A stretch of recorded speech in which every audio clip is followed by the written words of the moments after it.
Halo Sobat Yuti, selamat datang di Oke Let's Talk with Yuti Youth Movement Uplifting Together bersama aku, Atala Hardian dari I'm Okay. Nah, kali ini kita akan bahas topik yang lagi hype banget nih teman-teman. Dan tentunya relate nih ya di kalangan Gen Z dan mungkin Gen Alpha sekarang, yaitu mental health.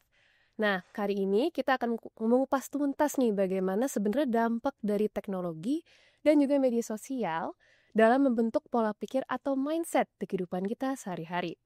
Nah, ada data terbaru nih teman-teman dari Indonesia Digital Report 2025 yang menunjukkan bahwa lebih dari 190 juta pengguna media sosial di Indonesia. Dengan rata-rata screen time-nya itu sekitar 3 jam dan 8 menit. Wah, ini luar biasa sih. Kira-kira Sobat Yuti berapa nih screen time-nya? Boleh komentar dulu nih di kolom komentar ya. Udah hampir sebagian hidup kita ini menggunakan media sosial ya, bahkan bisa bikin dampak-dampak yang baik ataupun yang buruk. Maka dari itu, hari ini kita akan bahas bersama Mbak Teresa Andani yang akrab dipanggil dengan Mbak Tesha, seorang psikolog klinis yang memiliki banyak wawasan tentunya ya di bidang ini. Selamat datang Mbak Tesha, selamat siang. Selamat siang, Mbak Atta. Apa kabar? Baik. Alhamdulillah. Nih, kita coba langsung mulai kali ya ke topiknya. Mbak Tesha, ini sebenarnya kita semua tahu ya media sosial itu pasti punya sisi yang kurang menyenangkan lebih tepatnya. Mungkin kita bisa mulai dari istilah yang paling sering digunakan oleh anak zaman sekarang namanya social comparison, alias membandingkan diri sendiri dengan orang lain. Nah, gimana sih sebenarnya diri seseorang itu bisa merasakan dampak dari hal ini? Mungkin secara psikologisnya gitu ya. Boleh silakan Mbak. Oke, nah kalau tadi ngebahas tentang social comparison ya atau perbandingan sosial, memang kan yang namanya sosial media atau media sosial ini adalah tempat atau panggung bagi setiap orang siapa saja mau membagikan dan menampilkan diri dia seperti apa yang dia mau. Tentunya sebagai manusia sangat manusiawi kita mau menampilkan bagian terbaik dari diri kita atau bagian yang highlightsnya tuh yang menarik-menarik, yang positif-positif dari keseharian kita. Ya. Tentu ini adalah hal yang normal, namun gitu ya, beresiko juga kita jadi, taunya tuh, kok orang lain hidupnya sempurna banget ya, kok menyenangkan banget ya. Kita jadi mungkin secara sadar ataupun tidak sadar membandingkan diri kita dengan orang-orang yang kita lihat di sosial media melalui unggahannya tentu saja. Karena memang yang namanya perbandingan sosial ini sebenarnya ada 2 nih, secara upward atau Upwards. membandingkan diri kita dengan orang yang kita anggap lebih, di atas kita gitu Oh, ya. lebih superior. Ada juga yang disebut, perbandingan downward atau membandingkan diri kita dengan orang-orang yang kita anggap mungkin Lebih posisinya lebih inferior atau di bawah diri kita. Nah, biasanya kalau di media sosial ini kecenderungannya itu membandingkan diri secara upward gitu, melihat, "Oh kok kita kurang enak-enaknya ya. oke," hanya melihat yang enak-enaknya aja di kehidupan orang lain. Karena dalam contoh spesifik kan banyak banget ya, contohnya kita ngikutin, influencer ternama, terus kemudian, "Ih kok, secara citra diri gitu ya, bentuk badan dan lain sebagainya, penampilan kok lebih menarik, kok saya gini-gini aja." Iya. Atau mungkin juga membandingkan dengan, pengalaman kerja ataupun pencapaian. Kok di usia yang sama udah bisa misalnya A, B, C, D, E, F, G gitu, atau bahkan senetral, kok bisanya sih masih lari pagi dulu gitu ya, bikin a day in my life gitu. Subuh-subuh. Bener, Jam kok 5 udah jogging. Gimana energinya kok ada ya, kok saya nggak bisa. Nah itu kan membandingkan diri tuh ya, atau mungkin membandingkan diri juga dengan liburan-liburan ya yang diposting atau diunggah kegiatannya ya. oleh teman-teman kita. Padahal kan liburan ya kita bisa ikut liburan online ya, Iya. tapi jatuhnya malah kita maknai sebagai tanda bahaya. Kok mereka sudah bisa liburan ke sana kemari, kok aku terperangkap dengan ujianku atau kerjaanku. Nah inilah makanya memicu perasaan-perasaan nantinya ya, perasaan sedih, perasaan tertinggal, perasaan cemas, kayak gitu sih. Dampak psikologisnya cukup banyak ternyata ya. Betul banget. I see. Wah, ini relate banget ya tentunya bagi semuanya di kalangan anak muda ataupun bahkan dewasa juga ya sebenarnya. Benar. Nah, kayaknya tuh ada istilah yang sering digunakan gitu ya, untuk mendeskripsikan bagaimana tuh gue takut banget nih ketinggalan gitu. Anak-anak sekarang bilangnya FOMO gitu ya, atau fear of missing out gitu. Sebenarnya kenapa sih perasaan ini tuh bisa kuat banget gitu loh kita rasain sebagai manusia? Oke. Nah, fear of missing out atau FOMO itu kan sebenarnya adalah produk dari, media sosial ya, atau Mhm. zaman yang serba digital ini selalu terhubung kesannya ya. Kita selalu Mmm. terhubung hanya lewat gawai atau HP kita, padahal secara fisik ya memang kita, sedang di posisi yang berbeda, sedang di Betul. lokasi yang berbeda, aktivitasnya beda gitu, tapi selalu terhubung. Nah, ini produknya adalah si FOMO ini. Sebenarnya definisi, FOMO itu adalah rasa cemas atau khawatir atau takut ketika kita, merasa tertinggal pengalamannya dengan orang lain yang kita anggap pengalamannya itu lebih berharga, lebih bermakna, dan lebih positif, gitu. Mmm. Jadi karena merasa ketinggalan itulah, mungkin juga kita jadi terdorong gitu ya untuk melakukan, apa ya, tindakan-tindakan yang sifatnya itu terus-menerus cek HP, Mmm. terus-menerus mencek diri kita udah oke belum ya, dan lain Berarti sebagainya. agak impulsif jatuhnya ya? Bisa jadi salah satu risikonya itu sih, Oh, gitu. I see. Mhm. Oke oke.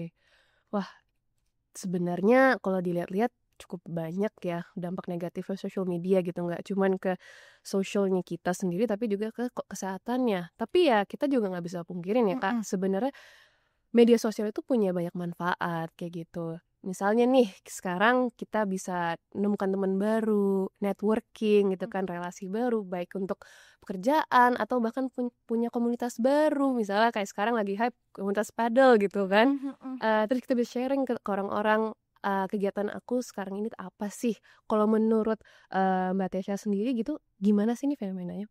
Fenomenanya ya bener banget ya bahwa sosial media tuh nggak cuman ngomong negatifnya, banyak Mmm. juga positifnya, banyak banget. Mhm. Itu ibarat dua sisi mata uang, ya sisi yang positifnya tuh beragam sekali, salah satunya tadi yang disebut bisa membukakan kepada komunitas-komunitas baru gitu ya. Mmm. Mungkin ketemunya awalnya dari sosial media atau kita Mhm. tahu aktivitasnya ada aktivitas tersebut dari sosial media. Mhm. Terus nanti lama-lama, kita beneran melakukan aktivitasnya di real life, Mhm. kemudian jadi connect dong sama orang-orangnya di real life juga.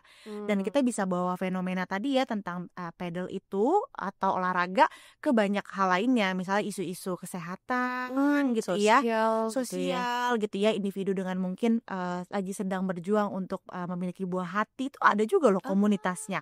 Ada komunitasnya, ada juga, sumber edukasinya gitu ya. Heeh Itu heeh ada heeh. juga gitu. Jadi kan itu salah satu fungsi nyata dari sosial media ya, Jadi sisi ada positifnya. kayak sense of belonging dan kita jadi kayak nggak ngerasa kesepian gitu loh menjalani sesuatu Benar ya? benar. Kita justru bisa merasa tidak kesepian dengan adanya sosial media, asal memang kita bisa menggunakannya dan mengelola emosi kita juga ya ketika Mmm. bermain media sosial gitu. Nah, itu penting banget tuh Benar, ya. karena risikonya juga bisa, ibaratnya jadi merasa terisolasi, tapi Mmm. sisi positifnya balik lagi, bisa banget sense belongings-nya itu malah menguat. Oh, I see. Keren keren banget nih, thank you so much Mbak Tesya ya.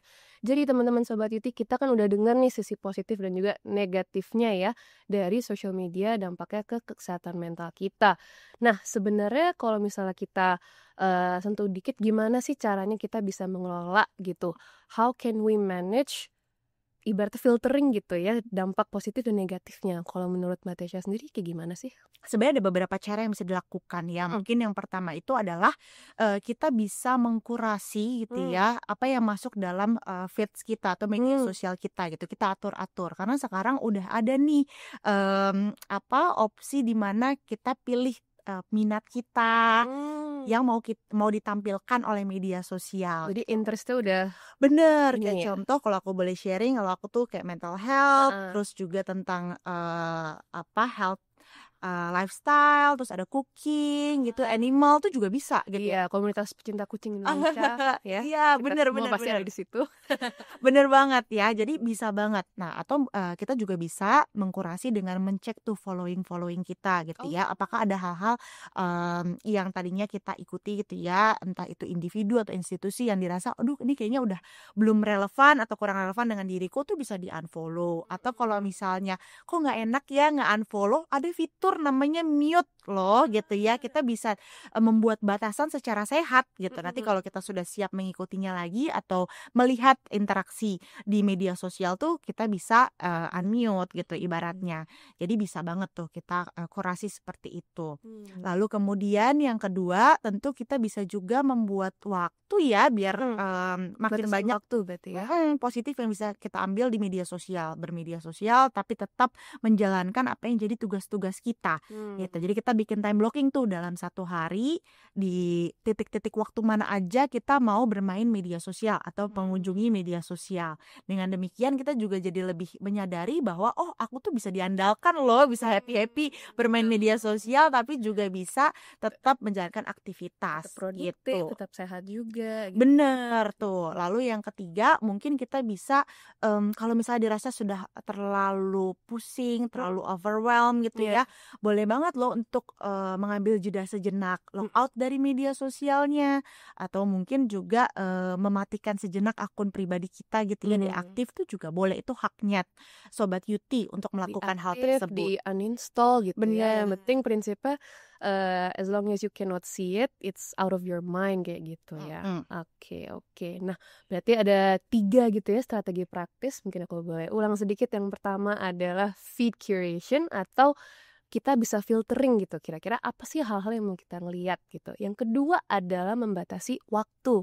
Kita bisa jadwalin layaknya kita ada jadwal misalnya jadwal kuliah atau jadwal misalnya les atau jadwal ngerjain tugas. Kita juga bisa ngejadwal nih teman-teman di sehari-hari kapan sih kita boleh dan tidak boleh menggunakan gadget atau membuka social media. Dan yang terakhir ada namanya digital detox ya. Kalau misalnya udah benar overwhelmed tuh kita bisa sama sekali lepas dengan mencara deactivate atau uninstall media sosial tersebut. Nah, jadi sebenarnya aku mau rekap sedikit selain strateginya ya. Yang pertama selain strategi tapi juga benefitnya bisa membuat sebuah komunitas seperti itu ya. Perannya cukup panjang, luas. Kira-kira apa aja sih gitu ya manfaatnya social media mungkin dalam penyebaran informasi yang bisa mengedukasi orang-orang terutama dalam bidang kesehatan nih. Bermanfaat banget ya. Kayak misalnya kalau kita boleh merefleksikan ulang ya, mengingat kembali. Mungkin ketika di awal tahun 2000-an gitu ya, kita mau cari informasi tentang kuliah di luar negeri atau tentang kesehatan ya, gimana sih aku hidupnya udah sehat atau belum. Mungkin kita perlu betul-betul ke dokter gitu ya, mengunjungi profesional secara resmi. Kalau sekarang ada informasi-informasi yang bisa kita dapatkan di media sosial gitu. Banyak juga profesional kesehatan fisik maupun kesehatan mental yang berkonten gitu ya di akun pribadi mereka, atau bahkan instansi-instansi tertentu juga berkonten gitu kan, mengunggah informasi di sosial media. Nah itu kita bisa karyakan ibaratnya. Kemudian tadi menyinggung tentang komunitas, banyak sekali komunitas-komunitas yang ada di sosial media untuk individu tertentu dengan kesehatan, misalnya kondisi getah bening ya, bahkan yang kanker getah bening tuh ada komunitas Pita Tosca gitu kan, spesifik individu dengan kanker payudara, pita pink gitu kan. Ya, nah terus dan banyak lagi ya, misalnya individu dengan bipolar atau borderline personality disorder tuh, gangguan-gangguan kesehatan mental, itu juga ada komunitasnya. Jadi individu bisa melihat yang bahkan bagi yang bukan penyintasnya juga bisa mendapatkan informasi dari komunitas tersebut gitu. Jadi bisa terhubung sekaligus teredukasi juga. Seperti itu sih sebenarnya ya, banyak banget manfaatnya. Bahkan untuk yang sifatnya peran-peran ya, mendukung kesehatan mental. Contohnya ibu bekerja itu ada support grupnya juga ibaratnya, dan ada komunitasnya gitu ya. Tuh ibu-ibu yang lagi mengasihi, lagi memberikan ASI, itu juga ada bagi orang-orang yang berkonten di area tersebut dan juga membuat komunitasnya. Jadi nggak merasa sendirian. Berarti memang teknologi atau media sosial itu nge-provide informasi dan edukasi yang lebih accessible bagi semua orang ya. Bener, transformatif banget perubahannya ya. Nih asik banget nih diskusinya, makasih banyak nih Mbak Tesha ya. Jadi teman-teman Sobat Yuti, kita banyak sekali ya insight yang sangat valuable dari Mbak Tesha hari ini. Dan tentunya aku akan bantu ngerangkum nih ke 3 poin sederhana. Jadi yang pertama, sebenarnya social media itu adalah alat yang netral ya. So it's not always negative and it's not always positive, oke? Semua ini tergantung dari perilaku kita dan bagaimana cara kita menggunakannya, seperti itu. Dan yang terpenting tentunya adalah bagaimana kita bisa mengontrol diri ya, that sense of self-control untuk bagaimana kita merespon terhadap suatu informasi misal di media sosial atau mungkin kita membatasi diri karena healthy boundaries itu sangat-sangat penting ya sekarang ya. Betul. Gitu. Nah, mungkin dari Mbak Tesya sendiri kira-kira ada pesan penutup kah gitu ya untuk para sobat Yuti di sini yang mungkin sedang merasa lelah atau overwhelmed gitu dengan media sosial? Pertama, terima kasih banyak untuk Sobat Yuti yang sudah mengundang gitu ya untuk kita bisa berbincang-bincang bersama. Pesanku adalah yang pertama, sadarilah bahwa diri kita itu lebih luas dan lebih bermakna. Bukan hanya sekedar likes yang kita peroleh, followers yang mungkin mengikuti kita, dan kehidupan-kehidupan yang kita lihat di sosial media. Karena kita semua manusia memiliki kehidupan sendiri di luar sosial media yang kita tunjukkan, dan kita jauh lebih berharga dari itu semua gitu ya. Lalu yang kedua adalah it's okay untuk memberikan jeda sejenak kalau Sobat Yuti merasa sudah mulai sangat-sangat pusing atau overwhelmed gitu ya dengan banyaknya stimulus atau hal-hal yang kita dapatkan di sosial media. Udah mulai tipis nih jadi membandingkan diri Iya, terus gitu ya, padahal udah kebiasaan mengkurasi, udah orang apa. lain, Itu capek. nggak apa-apa banget ya Mhm, untuk kita jeda sejenak. betul. Mungkin log out, mungkin deaktif, mungkin mute, itu nggak apa-apa banget. Gitu. Oke, mantap. Makasih banyak Mbak Tisha sekali lagi atas waktu dan juga wawasan yang sangat luas yang telah dibagikan kepada teman-teman Sobat Yuti. Kami dari I'm Okay dan United Tractors juga mengucapkan terima kasih sebesar-besarnya kepada seluruh Sobat Yuti yang telah menyaksikan dari awal sampai akhir. Semoga episode ini bisa menjadi pengingat bahwa it's okay not to be okay, ya. Dan selalu pasti akan ada cara untuk bangkit kembali. Nah, jangan lupa untuk like, share, dan komen, serta follow akun resmi I'm Okay di @imokay.id dan United Tractors di @cerita di United Tractors, karena ini adalah episode pertama dari keempat di series kolaborasi antara I'm Okay dan United Tractors. So, jangan ketinggalan ya, and see you on the next episode. Bye! 5, 4, 3, 2